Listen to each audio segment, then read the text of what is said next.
Ça te dirait qu'on aille boire un verre? Avec plaisir. Mais c'est une blague, il travaille jamais les biceps lui. La concentration. Un shot de Sky avant la compète, et boum, ça vasodilate. Strong arms mean shit. Et là, on sort de la musculation. Ah! T'es pas Popeye? Bon chéri, je vais chercher le pain. C'est QFD, le mouvement fait plutôt bien l'affaire. Ceci étant dit, on peut commencer, vous êtes sur InMotion, c'est parti!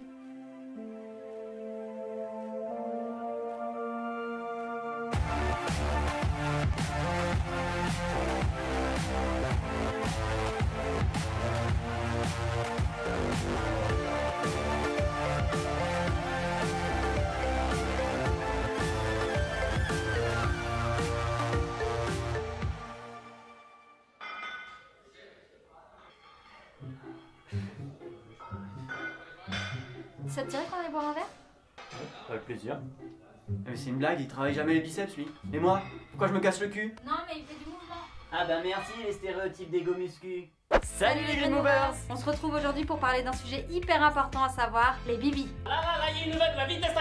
Aujourd'hui on tente avec vous de répondre à une question ultime qui peut paraître absurde posée comme ça, mais nous nous la sommes quand même posée. Nous, anciens accros à la muscu, enclins à évoluer vers une pratique du mouvement avec un grand M. Si vous ne connaissez pas le mouvement, allez voir la vidéo qu'on a fait à ce sujet. La question du jour est une question ultimement importante que beaucoup d'entre nous se sont posées lorsqu'on pratique ou qu'on veut se mettre au sport. Est-il indispensable de faire de la musculation pour avoir la veine du bibi? Au passage, on peut tout à fait transposer la question pour les femmes, à savoir est-il indispensable de faire des fentes ou des squats pour avoir le fessier de Gillo? Le fond du sujet est le même. Éloignons-nous des stéréotypes une seconde pour nous concentrer sur la réflexion derrière les biceps. En effet, au-delà des stéréotypes, il peut arriver un moment dans sa vie où on va se poser cette question. Moi le premier, je me la suis posée. Lors d'un coup de moins bien, d'une période de doute, Tu sais Steph, avant la fin de la semaine, je te trouve une gonzesse. ou tout simplement par curiosité intellectuelle. Mais à ce moment-là, deux questions se posent. D'abord, est-il indispensable de faire de la muscu pour avoir la veine du bibi? Et ensuite, est-ce que le fait d'avoir les bras d'Hercule me rendra plus attractif et successful dans mes projets? Mais là, libre à chacun d'en juger. Penchons-nous donc sur la première question et comme en philosophie, décortiquons le problème terme par terme. Est-il indispensable de faire de la muscu pour avoir la veine du bibi? Commençons par l'objet en question, à savoir la veine du bibi et par extension le muscle biceps. Le muscle biceps est tellement ancré dans la culture de la virilité et du corps qu'il serait même à l'origine du terme muscle, t'as qu'à voir. Et oui, le terme muscle vient du latin musculus qui signifie petite souris, dont l'origine proviendrait de la contraction du biceps ressemblant à une souris qui court sous la peau. Tu vois une souris toi? C'est fou ça quand même. Bref, Mélissa, veux-tu bien nous éclairer s'il te plaît, ça m'arrangerait. Eh bien petit Ben, la veine du bibi s'appelle en réalité la veine céphalique. Et comme son nom l'indique, c'est une veine, ce qui signifie que le sang qui y circule provient des organes et se dirige vers les poumons et le cœur. C'est pour ça que l'on parle de retour veineux.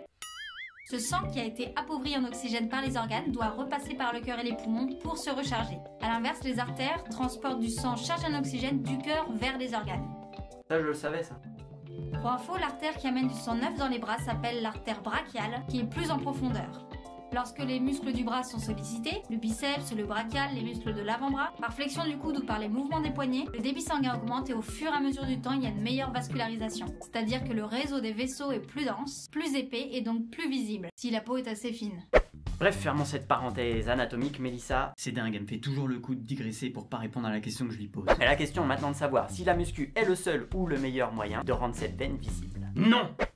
Un shot de Sky avant la compète, et boum! Ça vasodilate.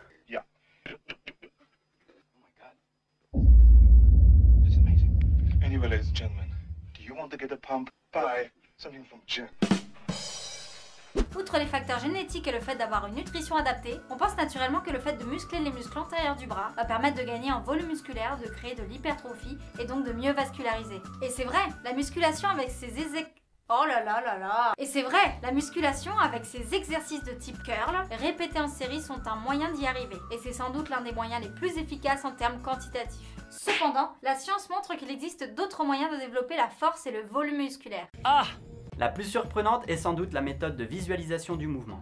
C'est de la bombe ça. La visualisation, c'est cet outil puissant qui permet d'être plus investi dans l'instant présent à travers la projection mentale dans une pensée ou une action. La concentration. Par exemple, on pense fort à la contraction d'un muscle. Je veux devenir tout rouge. Et on constate un gain de force quelques jours après. Ouais, ça fonctionne avec tous les muscles? pas les corps caverneux ou spongieux. Plusieurs études montrent en effet que la visualisation seule peut avoir des effets comparables à la pratique réelle, en termes de gain de force et de volume. Concrètement, dans ces études, on demande à un groupe d'imaginer pleinement l'exécution du mouvement, les sensations associées, et d'augmenter la résistance virtuelle comme dans une vraie séance. Et on constate des résultats semblables dans le groupe d'à côté qui, lui, réalise et pratique des vrais mouvements. Mais attention, cela ne signifie absolument pas que la muscu c'est du vent. Oh non! Parce qu'en fait, la plupart du temps, on fait cette visualisation mentale en même temps que de faire les mouvements. Là où c'est du pseudo-vent, c'est quand on fait son curl d'une main et qu'on scrolle de l'autre. Pose ça tout de suite, arrête! Qu'est-ce que je disais avant que tu me coupes? Ah oui, on constate des résultats semblables entre le groupe qui a pratiqué la visualisation et le groupe qui a pratiqué les vrais mouvements. Cependant, vous imaginez bien qu'il faut connaître le mouvement en question pour pouvoir ensuite générer une visualisation pertinente. Ça aide. C'est pourquoi, comme je le disais, l'association entre le mouvement et la visualisation pertinente est une manière très efficace pour se muscler. Et c'est pourquoi en général on nous encourage dans les exercices à se concentrer sur le mouvement afin d'en tirer les meilleurs bénéfices musculaires et nerveux. Et là, on sort de la musculation.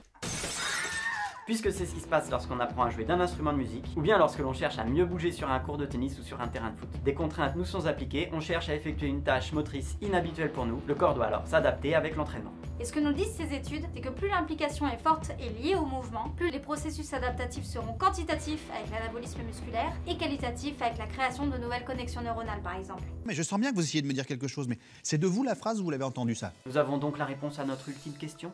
Ultime bafouille. Oui, la musculation n'est donc pas indispensable pour muscler les biceps. Ça veut dire qu'on peut avoir des gros bras sans répétition et série? Oui, en théorie, si tu arrives à visualiser la charge, le mouvement, les sensations, etc. Ouais, c'est pas gagné quoi. Mais attends de voir la suite, mon petit gars. Pour revenir au biceps, le biceps brachial intervient comme muscle synergique dans de nombreux exercices de poussée comme la pompe, les développés couchés, etc. En d'autres termes, ça veut dire que tu travailles quand même les biceps sur des exercices globaux comme les pompes ou les marches d'animaux. Sans faire du curl. Sans faire du curl. C'est vrai que maintenant que tu le dis, j'ai jamais vu Son Goku faire du curl. Et... CQFD. Et de cette façon, en mouvement, à travers les marches d'animaux, les suspensions, les jeux d'opposition et d'expression, Voilà cassé le décor. nous sommes invités à inclure de la conscience au mouvement pour en tirer le maximum de bénéfices physiques et cognitifs. C'est vrai que maintenant que tu le dis, putain de temps je travaillais mes bras en curl pour me garantir une place élevée au sein de mon environnement social, surtout pour me trouver une petite. Et maintenant que c'est fait, et en pratiquant le mouvement, j'ai eu à faire des choix petit à petit entre pratiquer la musculation d'un côté, avec des rêves, des séries, et des entraînements type mouvement de l'autre, avec du jeu, de l'impro, moins de planification d'objectifs, bref, du lâcher prise. Et donc petit à petit, je me suis aperçu que la veine ne disparaissait pas. Victoire! Bon, peut-être qu'on n'obtient pas le même tour de bras qu'avec un programme de muscu optimisé, mais on se fait bien moins chier, et on lâche prise par rapport au calibre d'esthétisme.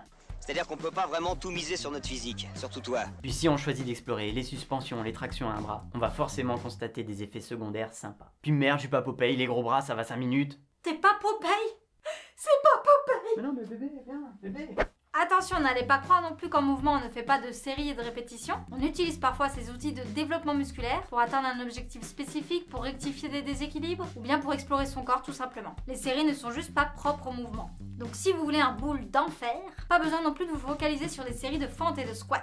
Le mouvement fait plutôt bien l'affaire. Et si vous voulez savoir ce qu'Ido Portal pense du curl, c'est pas joli joli. Strong arms mean shit. This is nothing. This is not here. It's not here. It's here. Look at this.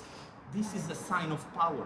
Pour lui, la véritable force se trouve dans les muscles du corps, C-O-R-E, le centre. Au centre des chaînes cinétiques, avec le carré des lombes, les obliques, le transverse, etc. Voilà, devant tout ça, je vous laisse méditer sur la citation suivante. La virilité est-elle indispensable pour qu'un homme soit sexy? Bon chérie, je vais chercher le pain. Les amis, on arrête les frais pour aujourd'hui. On a d'autres chats à fouetter. La vidéo se termine ici, on espère qu'elle vous a plu. On vous laisse mettre un pouce bleu, cocher la coche, vous abonner. Cochez la coche. Cocher la cloche, vous abonner, commenter, tout ça, ça nous fera super plaisir. On vous dit à très vite pour une prochaine vidéo de ce format. Et vous pouvez retrouver sur notre chaîne des cours de mouvement et de cross-training, en live ou en replay, ainsi que des séances de yoga en pleine nature, pour vous mettre au vert en apprenant de nouvelles choses. On a tout dit, je crois. Ouais. Bon bah, Ciao les Green Movers.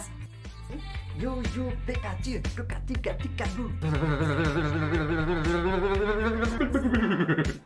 Ah, c'est bon. C'est bon? Ouais. Fais bien la fille.